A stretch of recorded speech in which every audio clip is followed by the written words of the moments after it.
y a de Michelle Coleman à la ligne de numéro 2 à côté de Charlotte Bonnet. Tout en bas, c'est Emma McKeown, l'Australienne, qui prend un petit peu l'avantage. Attends, est-ce que les autres filles sont sur la même ligne?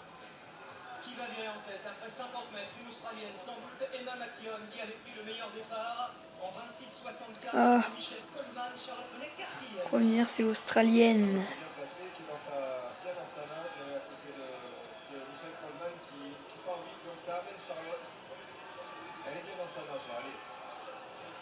Emma McKeown toujours en tête.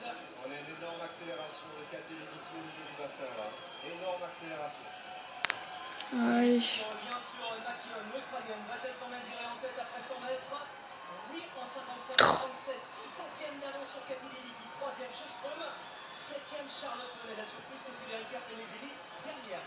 La loose. Forcément bien dans sa nage Pellegrini pour qu'elle se mette en action rapidement si elle veut faire partie de ce trio. Allez, Charlotte est même devant Federica Pellegrini là, à plus de 125 mètres. Elle rattrape Michelle Coleman. Alizé Pellegrini sur le podium, il faudra en trouver une autre. En revanche, Cathy Ledecky a une demi-longueur d'avance maintenant sur Sarah Sjöström. Elle vient en tête, Ledecky 1,24. Elle est dans les temps du record du monde. Allez, Charlotte semble un petit peu lâchée, néanmoins elle a un visuel sur toutes ses autres. Au centre de l'écran, ça va se jouer en duel forcément. Sarah Sjöström. Ouh là là. Qui revient sur Cathy Ledecky. Ledecky va-t-elle réaliser son incroyable pari de gagner le 200, le 400 et le 800? Ledecky toujours en tête, lui qui va l'emporter devant Sarah Sjöström. Y aura-t-il record du monde ou pas pour Cathy Ledecky? La victoire, l'or olympique en tout cas en 1,53,73. Deuxième Sarah Sjöström, troisième Emma McKeown, Charlotte Bonnet et huitième et dernière. Bon bah voilà, ça c'est fait.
chercher avec